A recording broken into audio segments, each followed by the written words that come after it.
Welcome to Shovel Talk, a podcast for economic developers. From your friends at the Golden Shovel Agency. Hello, producer Darren Varley back with another episode of Shovel Talk. This episode, we have a conversation with Donald T. Iannone, Ph.D. and author of America's Dream at a Crossroads, the 2024 presidential election and beyond. So I guess this is a bit of a timely topic, you might say.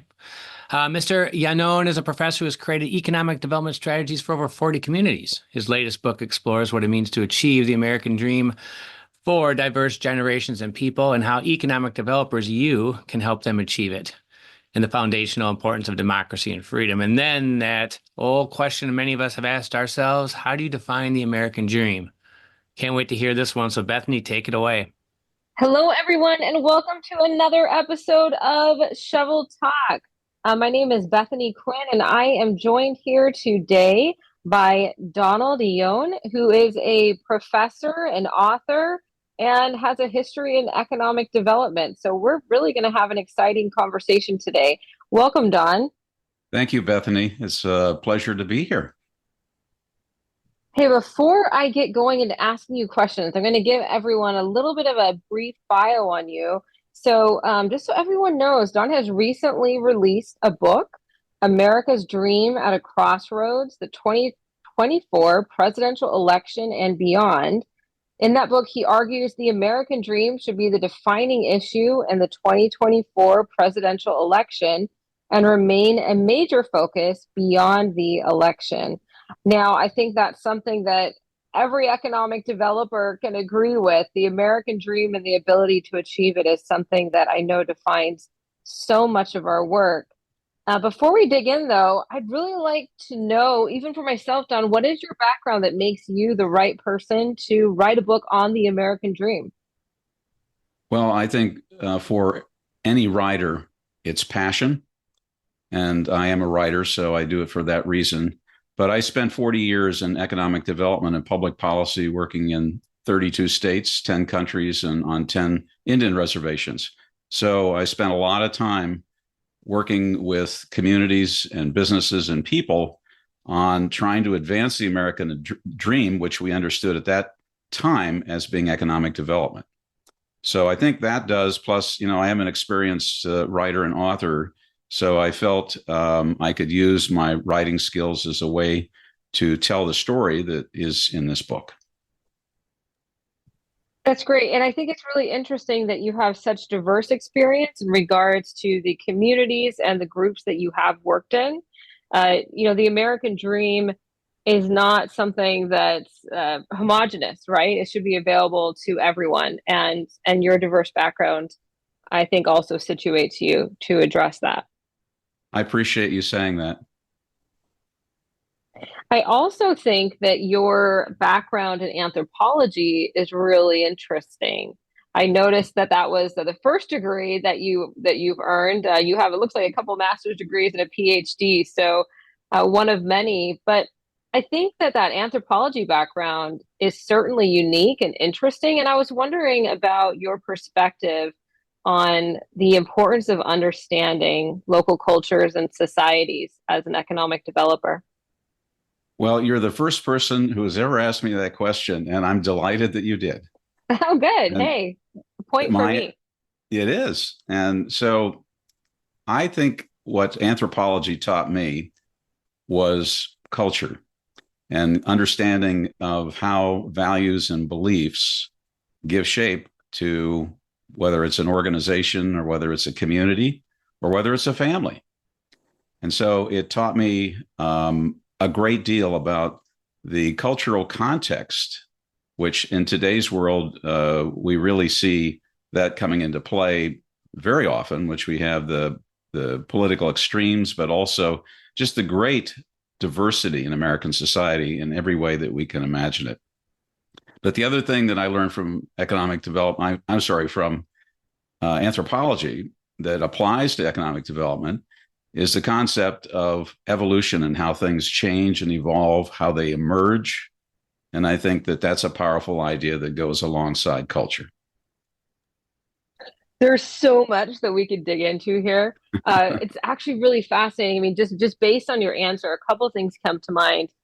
when you talk about shifting ideals and cultural influences, one of the things that we're looking at right now, obviously, is the resurgence of manufacturing and onshoring. And I think there is that anthropological lens as well to look at, right? I mean, you go back into the history of the United States and the important role that manufacturing played, and then how it's almost like that got stripped out of our culture and society. And now we're working so hard to bring that back. How fascinating if you look at the history. How does that play into the American dream? Well, manufacturing has played an enormous role in enabling several generations of Americans to achieve the American dream. My father was a prime illustration of that as a millwright and mechanic, and he was able to advance and provide what all of us needed through manufacturing. And my grandfather, that is my dad's father, was very much rooted in the early days of steel and railroads. He came to America in search of the American dream in 1904 at the age of 15 and found the American dream and was able to support his family in line with this vision of what the dream was all about in the 1920s and the 1930s. So manufacturing has always been incredibly important to me for personal reasons.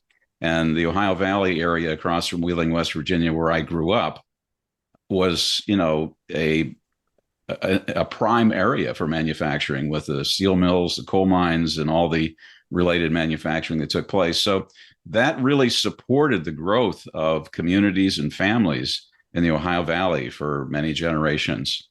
But when you talk about reshoring today, I will comment on that. I think it is a wonderful thing. And I look at it through the lens of business. I'm going back into the business classroom and really what's happening there.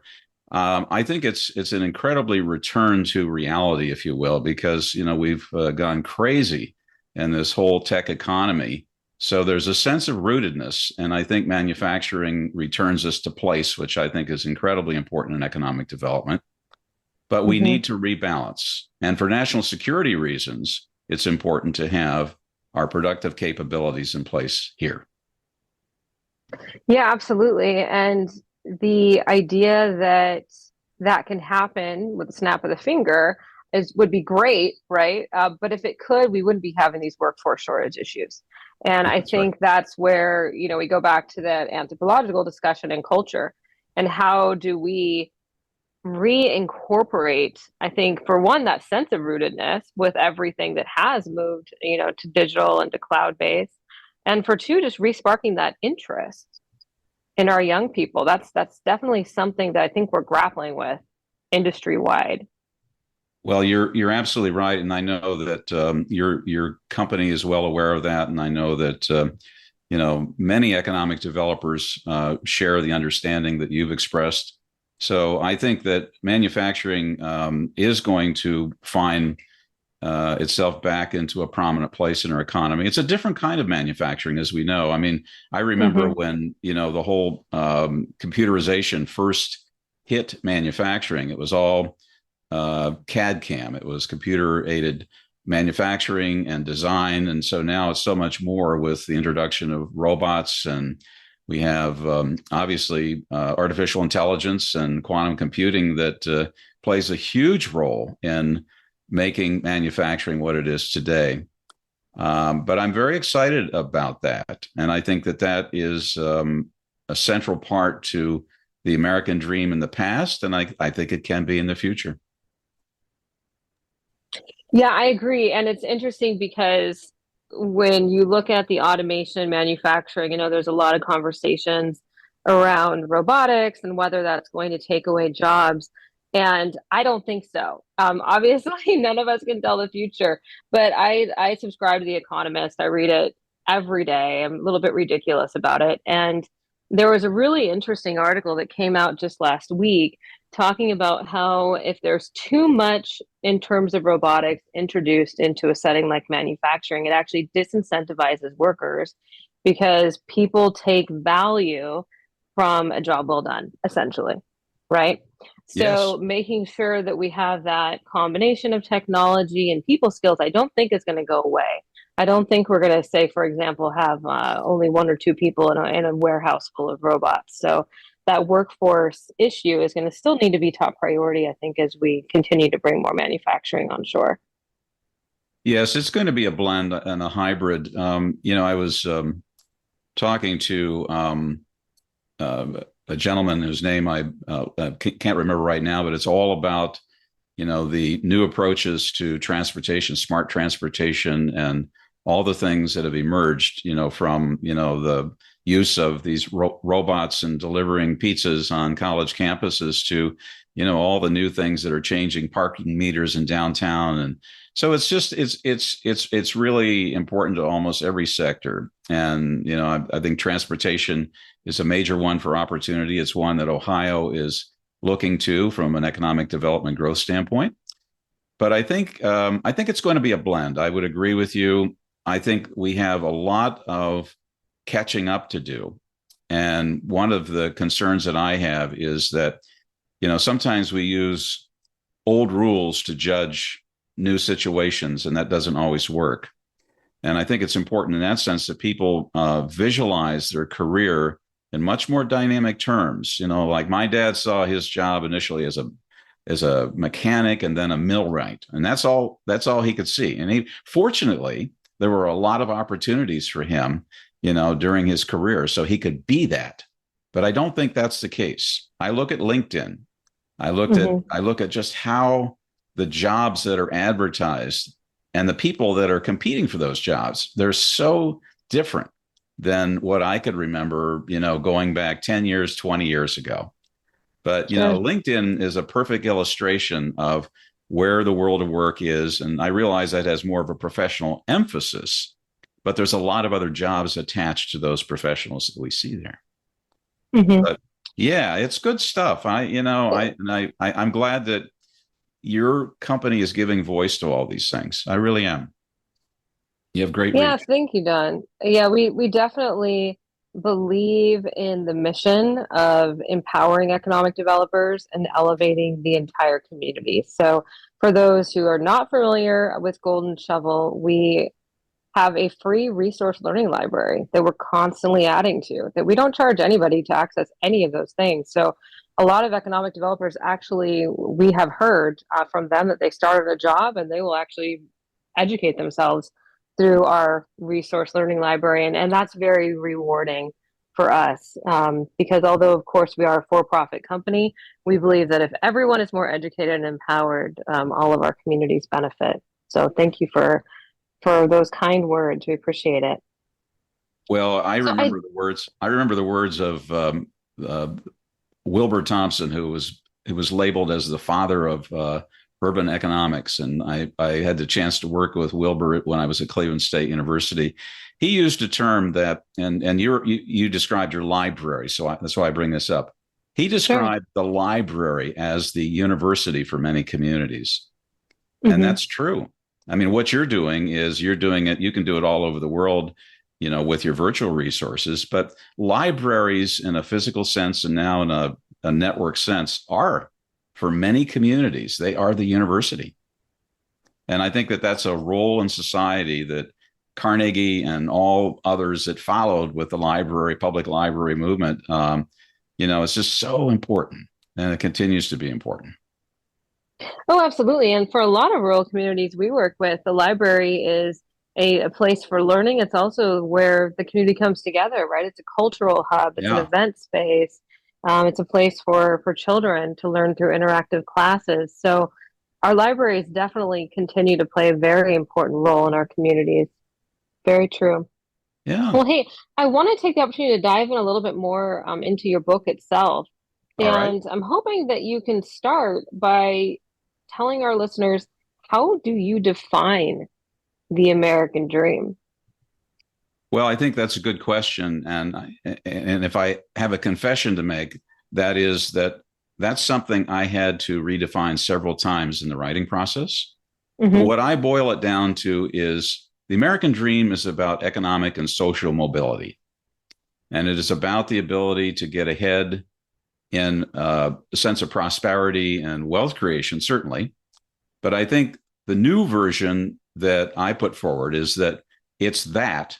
I'm not disparaging wealth and not taking a thing away from its role in the American dream.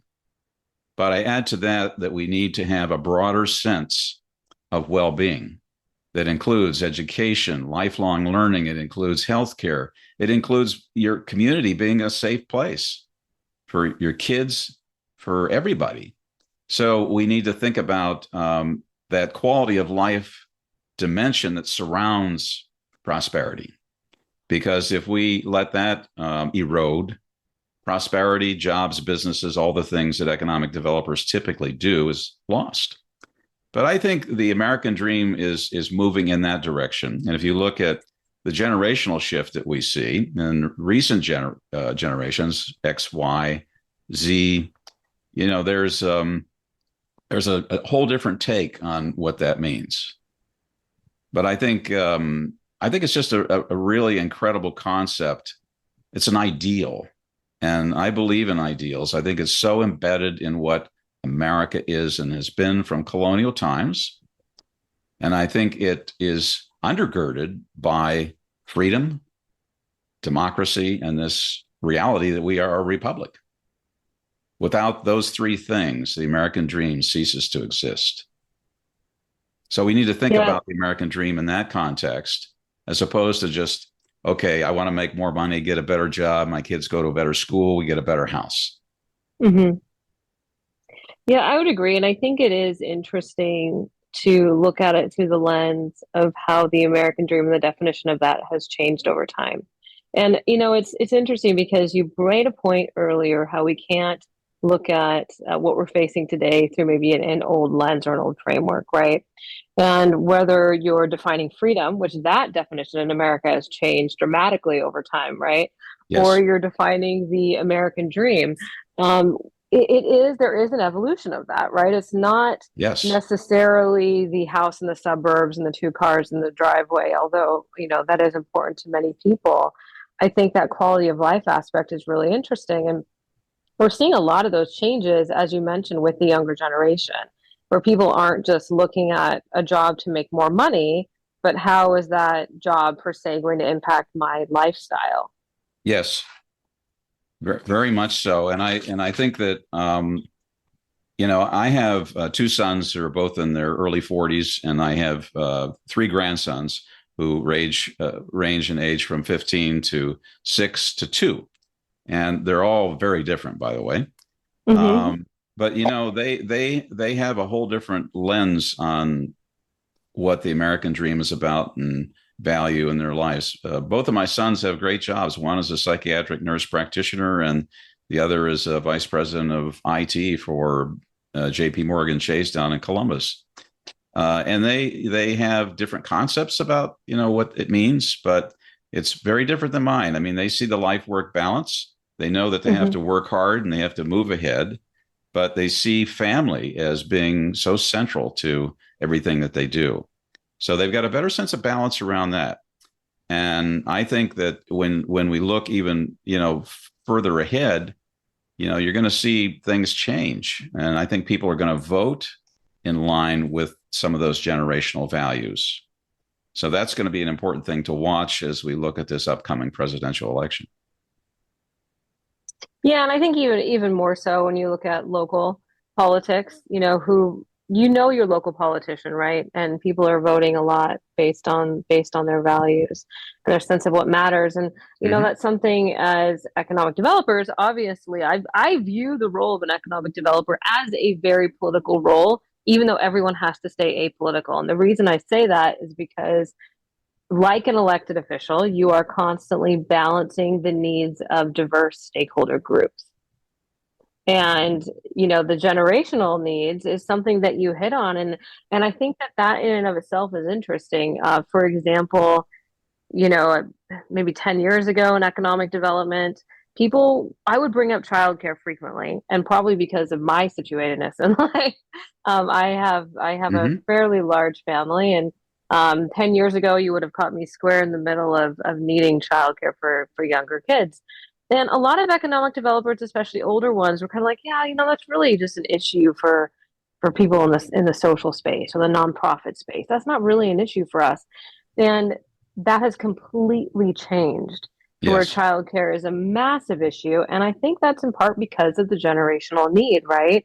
Yes. Um, the need to attract that younger talent and that lack of childcare has made it imperative for businesses who need to grow their workforce. And that Yes. really goes back to that balance. I think that holistic lens of the American dream, because I think if the jobs are there, but you can't find the childcare or the good schools or the safe environment for your families, people don't feel like they have Mhm. achieved their goals. That's a very interesting point you bring up. Well, and I really loved what you said about how politics and economic development intersect. I've always seen economic development as political economy. You read The Economist, right? Right. So that view is often expressed through the articles that you see published, from a European perspective. But I think in many ways economic development is applied political economy. And you're right. I think at almost any cost, the economic development professional has to be apolitical in the sense of not wanting to divide the community around, partisanship and, essentially lose deals over that or lose the ability to bring people together to support some kind of a development project or strategy. But it is very political. Joe Roman used to be the president and CEO of the Greater Cleveland Partnership. And I interviewed him some time ago. And I said, what is the essence of the Greater Cleveland Partnership and similar organizations around the country? And he sat back for a minute and he said, Don, we are platforms for influence, Mm-hmm. which means this is essentially, a configuration of leadership, power in the community, and wealth to make certain things happen. And he went on to say that our view of that has changed. It's not just about making, the people that sit around our board table happy. There's a recognition that we need to consider the community in a much more inclusive way. And I will never forget that. And I always appreciated his observation about that and his candor, because that's a big part of what economic development organizations do, either consciously and in some cases unconsciously. But politics is important. And that's a message I send in my book is don't give up on our political system. It's too dear. It's way too important. And it's always been fragmented. We have more fragmentation and extremism than I think we've seen in a long time. But to be honest with you, that's the nature of the beast. Democracy, a lot of times, is not easy, but I'll take that any day over authoritarianism. Yeah, definitely. Definitely, it's important to be involved in the process, at the very most basic local level, to the national level. Our vote is our power. It's interesting, and I want to obviously stay clear of anything on this podcast that would be Of part of it. And I course. just want to make that clear to all of our listeners. Sure. So I think it's more about the institution of democracy, right? Yes. We took our kids to Philadelphia a couple weekends ago, and we went to the Liberty Bell exhibit. And I showed our three daughters. We have seven kids, by the way, but I showed our three daughters the pictures of women in the suffragette movement and how they were, ringing the bell to remind people they still had not obtained suffrage, the ability to vote. And it's something that I think we take for granted in our modern society, the fact that we all do have that ability. But it was hard fought, hard earned. And so as an institution, we do need to continue to protect our ability to be a free and democratic society. So Yes. very, very good point. Yes. I would agree 100%. And that must have been a beautiful experience to take your children to Philadelphia to see the Liberty Bell. There's so many great things in American history that, a lot of children only have the opportunity to read about it. And in some cases, they can't even do that, let alone go there and see it and to touch it. You can't touch it, but you can be close to it. Yeah, they'll definitely get mad at you if you try to touch it. But it's great to see history come alive. Yes. Absolutely. Yeah, I agree. Now, speaking of history, right? We know that the American dream has been something that brought people here. You talked about Mhm. your ancestors coming over in, I think you said 1904, right? Correct. Yes. And we still have the that desire, right, to explore new things and to create the right situation for our families. And some communities have really gotten it right. They've made it easier for people to achieve that dream. Do you cover any examples like that in your book of communities that you feel are doing a good job of bringing it together for people? I really don't focus down on specific communities, but I've thought a lot about that issue. And my first comment is that the American dream manifests in different ways in communities. Communities develop, if you will, a certain set of patterns. There's a certain way that they exist and they are. So, when you think about the American dream and how it manifests itself, again, there's through the cultural lens, as we were talking about earlier. Think of Granville, Ohio, which is where Denison University is. That's in the Columbus metropolitan area. Lots of people have retired, moved back there. It's a college town. It has a high quality of life. It's safe. It's stable. It's close to Columbus, which is a go-to metropolitan area. So I think the American dream takes that form. Okay, when you think especially about the retiree, but I think of Boulder, Colorado. I think of Boulder. It's an expensive place to live. We visited some friends in Denver and just for fun, looked at the price of houses if you can find one. But what an interesting place that combines, this big educational center, the University of Colorado, and all the amenities that go with that, but also the natural amenities, to be able to ski and to hike and do, all kinds of wonderful outdoor things. So it manifests a different way there. I think of Naples, Florida, where a lot of our friends have retired or they have second homes. And, for many, it's that span of January through March. If you live in Cleveland and you want to avoid those kind of times of weather, Naples is a great place. But, you have to have some financial resources to be able to do that. It's a beautiful place and it's grown. But the American dream is manifested there for a lot of retirees and other folks that, let's say in the 50s and up range, even though there's a lot of younger people, but, places tend to attract certain kind of people. But I think of so many places. I worked in Chico, California on an economic development strategy with a great friend of mine, Mark Waterhouse, Garnet Consulting. You might know Mark. He and I worked together on many projects in Ohio and many other states. But the Chico project just struck us. What an amazing place to go to school, to live.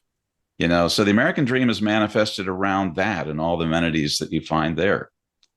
But I could go on and on and on. There's places, Franklin, Pennsylvania, small town. I got to know Northwest Pennsylvania quite well after working on about 7 different county and community economic development strategies. But Franklin is just this really beautiful, quaint little place, high quality of life, and it attracts people, and people live there and live around it. But I think it's important to look at, again, the culture, look at what you want out of life and what's the place that materializes. So that's how I would answer that question. I worked in a lot of wonderful places in my career, and I learned to find the beauty in each, whether it's Tucson or Phoenix, Seattle. There's just some amazing things in Madisonville, Kentucky, or Elkhart, Indiana. Your drive and determination to realize the American dream can be possible in a lot of those places if it fits with your values, your resources, and the people you're connected to.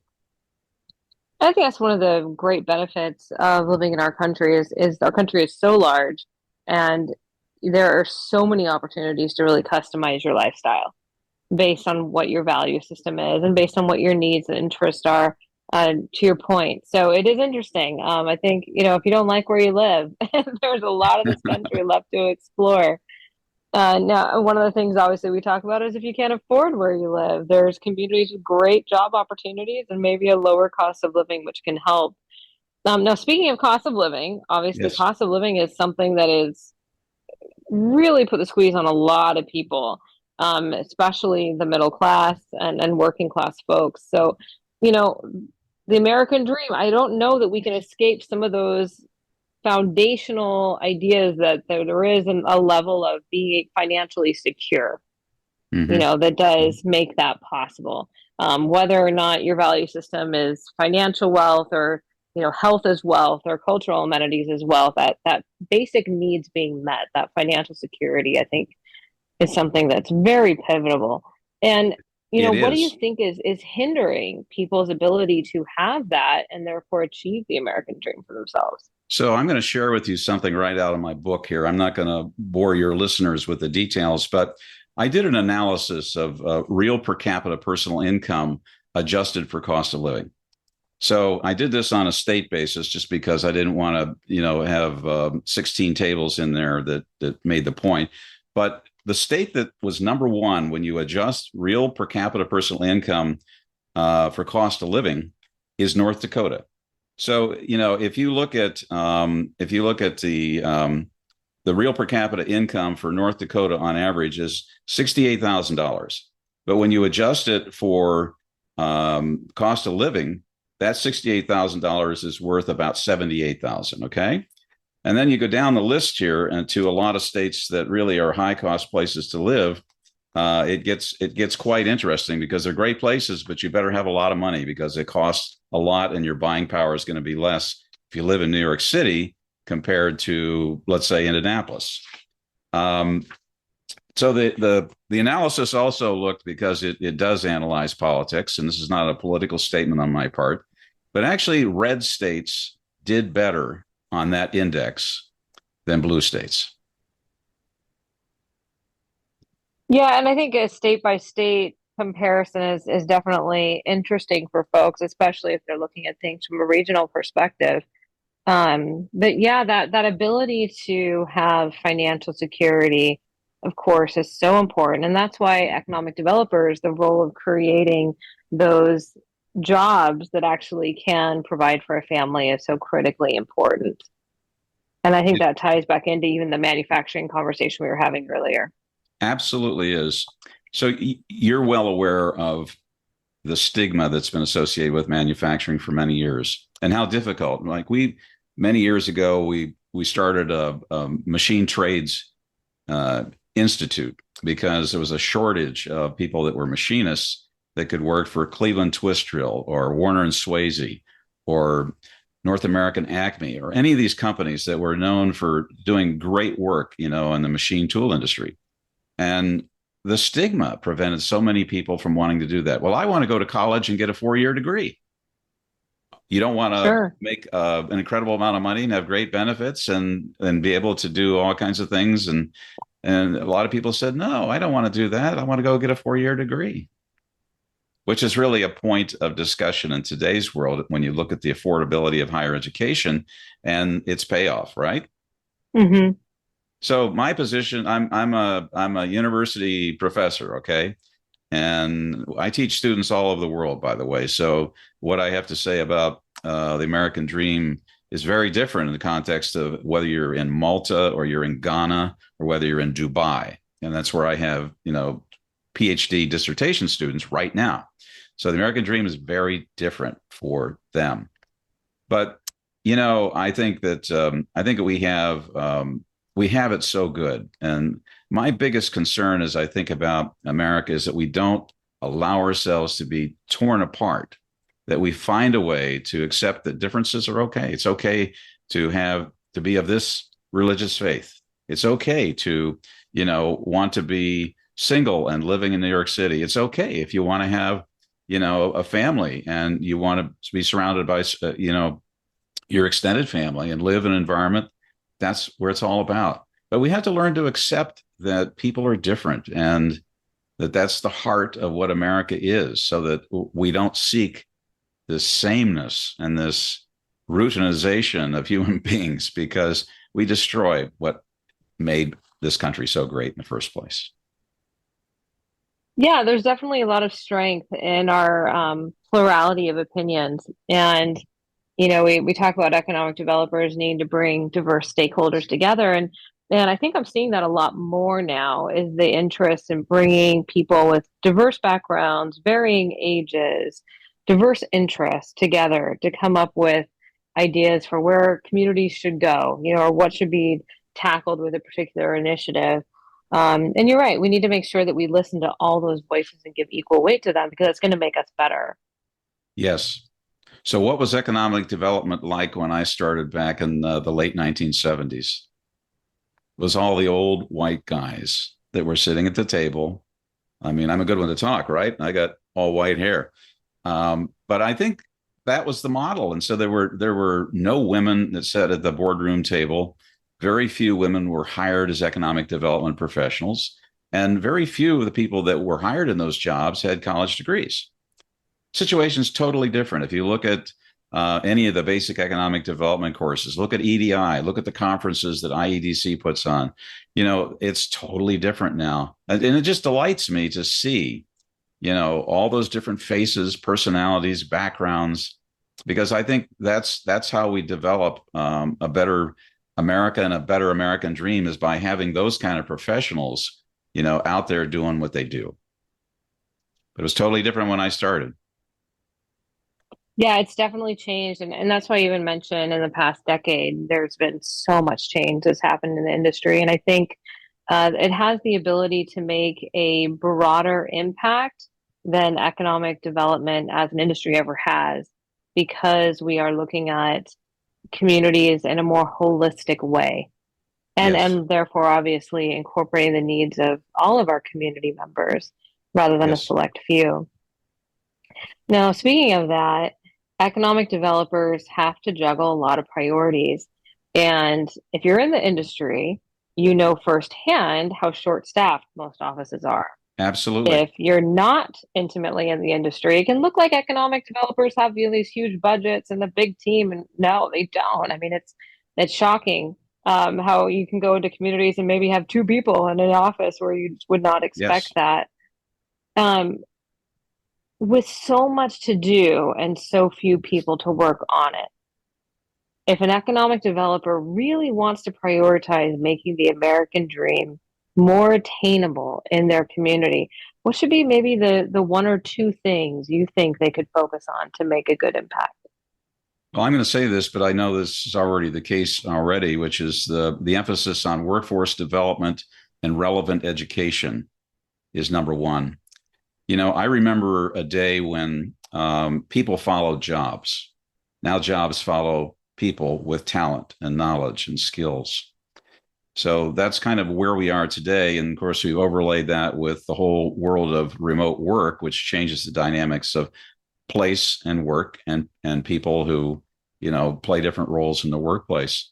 But I think education and workforce development really are the central thing. And I think most economic developers see the rising importance of that, and they're doing a lot about it.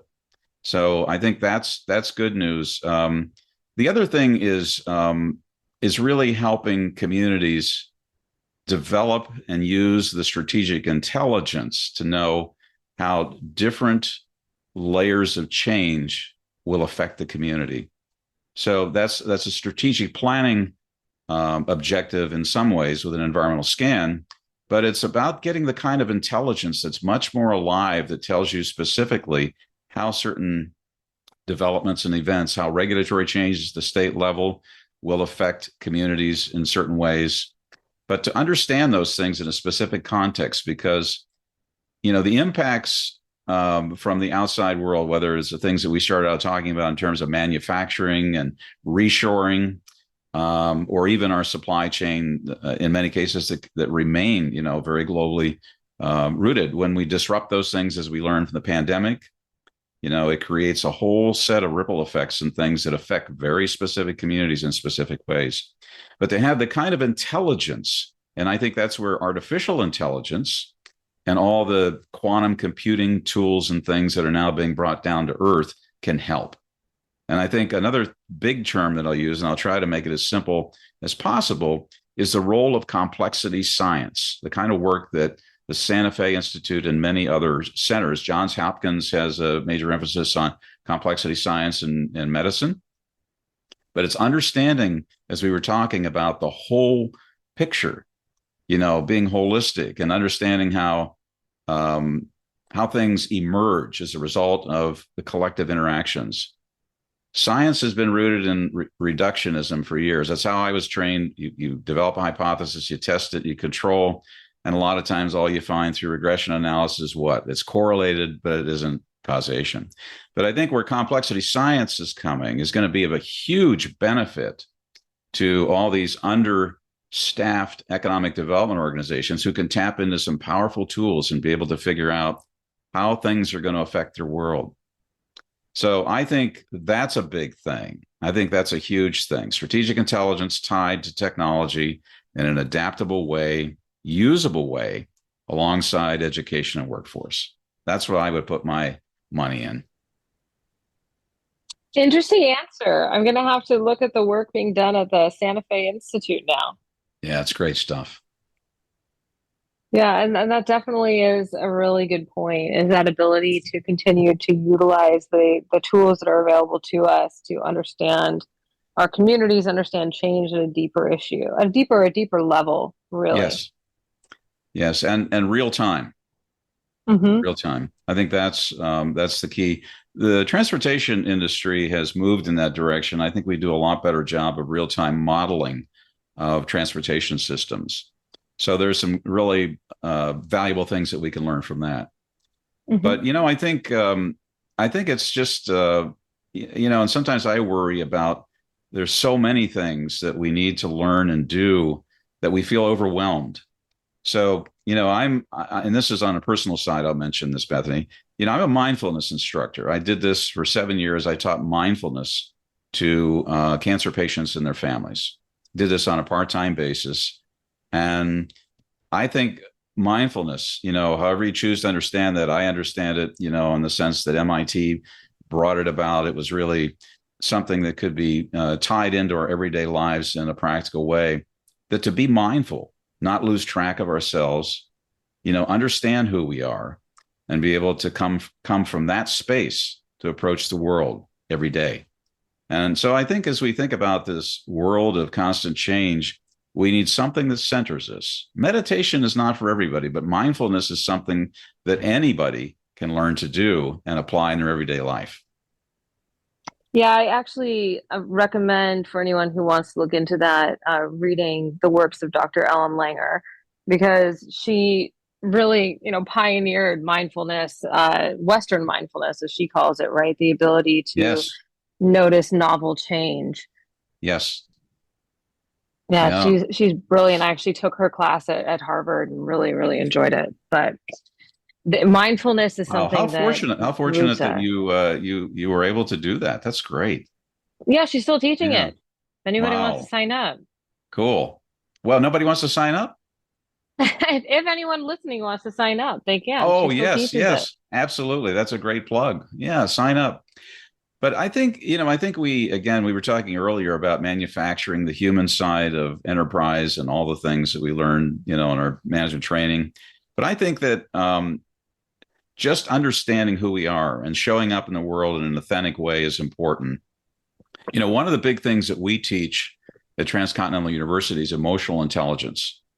And that has a huge bearing on how well we navigate, our business world as entrepreneurs, small business owners, or working in a large corporation, a large nonprofit, whether you work for the military. We had students that really are still in the military as, senior officers, and emotional intelligence is so important. So alongside all that stuff that we teach them about quantitative methods and management strategies and all that kind of stuff, learning emotional intelligence and being able to practice that and to grow is so important. Yeah, that's really interesting. And you're right. That's definitely helpful for economic developers, right? Is again, you're working with that diverse group of stakeholders.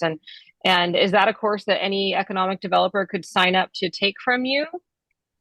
Probably not a transcontinental unless they're enrolled as a student, but could I help them into that area? I certainly could, because I believe in it so much. And when you reach this point in your career, I mean, you have to kind of figure out ways that you can give to the world. My ways of giving to the world right now are teaching and writing and speaking. But I don't, there was a time when I used to worry about the honorarium I would get paid to, teach someplace. And, I just make it available. Yeah. It's a gift that you've been given. So I would welcome anybody who wants to talk about emotional intelligence, wants to talk about mindfulness, wants to talk about all those kind of things, because it gives me a joy. It really does. That's awesome. And I so appreciate you being willing to offer that to our listeners. And we are going to play a game here in a second. Before we do, why don't you tell everyone the best way to reach you, to get a copy of your book? Okay. So my website address is donaldiannone.com. I'm going to spell that. It's DonaldiAnnone.com. And there's plenty of mechanisms on that website to reach me and to learn more about my work. So that's how to get to me. And the book is available on Amazon and probably, oh my God, it's available because of the global distribution. It's available in many places. Amazon is the best place to get it, though. And it's America's Dream at a Crossroads, the 2024 presidential election and beyond. And very shortly, we're going to be talking about the beyond aspect of that. And that's where my invited talks after the election will focus, because the election will be passed and we will have a new president. Yeah, definitely. November's coming up before you know it. All right. Well, I do recommend everyone definitely go and visit your website. We had a great conversation today, and there's so much more information there and resources, along with additional books that you've written. I visited myself. But we are at a point where we're going to play our shovel toss game. I don't know if you're familiar with this game as an avid listener, which I'm sure you are. But I'm going to ask you 10 questions, and you're going to answer as quickly as possible. Okay. So you want me to answer the 10 questions? You got it. Oh my goodness. Okay. Yep. Let me take a deep breath. You got to answer them as quickly as possible, and I'm going to time you. All right. All right. Ready? Ready. Set, go. First car. First car, 54 Dodge red and white. Favorite dessert. Chocolate ice cream. If you could be a superhero, who would you be? Probably Albert Einstein with a sense of how to get things done. Favorite vacation destination. Oh my gosh, anywhere on the ocean. Book you're reading right now. So I'm reading some of Steinbeck's Red Ponies and all those old books. Believe it or not, rereading. Top of your bucket list. Top of my bucket list is to take the family someplace that everybody wants to go, and whether that's in the U.S. or someplace, and we haven't figured that out, but it's a family thing, whole family go and do. Go-to song. Go-to song, Let It Be. Something you can't live without. Love. What you wish you would have known when you started your career. That I needed to listen more and talk less. What you want to be remembered for. That I was a real person. Good job. Okay, so you did all of that in 1 minute and 16 seconds. Our average is 1:30. So I would say your mindfulness is paying off because you clearly know yourself well. You know yourself 15 seconds better. Thank you. I keep learning every day. That I like that. That's a great thing to do with your guests. It really is. That's nice. Well, it's fun because you don't have time to think. So these are very off the cuff answers for sure. Yes. Yes. Well, I hope that you and your family find that ideal vacation destination soon. As you mentioned earlier when we were chatting, you have some pretty diverse ages when you count in the grandkids. So I imagine that it probably adds to the complexity of that decision. Yes, you're absolutely right. Well, thank you so much for joining us today. I have greatly appreciated our discussion and hearing your insights. And I do encourage everyone to go visit your website and learn more about your book. Bethany, you're so kind. Thank you for having me. I enjoyed it. You're a great host, and you made this a wonderful adventure. That's good. Well, thanks, Don. We'll chat soon. Okay. Bye, everybody. Bye. Thank you, Bethany. Our internal Golden Shovel marketing team has been very busy lately. As we come to the end of Q3, most of you are probably aware that our focus was on the aviation industry. You can check out the recording of our webinar, Runways to Revenue, Unlocking the Economic Potential of Your Airport. And then we also had a podcast. We had a discussion with Kyle Wensman, a certified flight instructor, on that very topic. And then also you can download an ebook as well. We've got webinars already booked. If you go to their Golden Shovel Resource Learning Center, we have succession planning for economic development leaders coming up at the end of September this month. And also retail recruitment playbook, game-changing strategies for cities, that's coming up in very early October. Also, if you are a Golden Shovel client, you probably are aware of the new AI tools that have been built into the Economic Gateway. These are awesome. Trust me, as one who works in the Economic Gateway often, I use them a lot. They are wonderful. What an awesome addition to our Economic Gateway. If you are a Golden Shovel client and you were not able to attend the webinar, please connect with your gatekeeper. You can get a recording of that webinar, and then you can check out the slides from that webinar as well. And also, hey, talk to your gatekeeper. They can show you how it works. Awesome tools. Golden Shovel social media, like us at Shovel Toss, Twitter, follow us at Gold Shovel, LinkedIn, follow us as well, Golden Shovel. Please subscribe to our YouTube channel and also check us out on TikTok, Golden Shovel Agency. We have just finished a recording with a great Golden Shovel client. We'll get that edited soon and released. And with that, thank you for listening to the latest episode of Shovel Talk.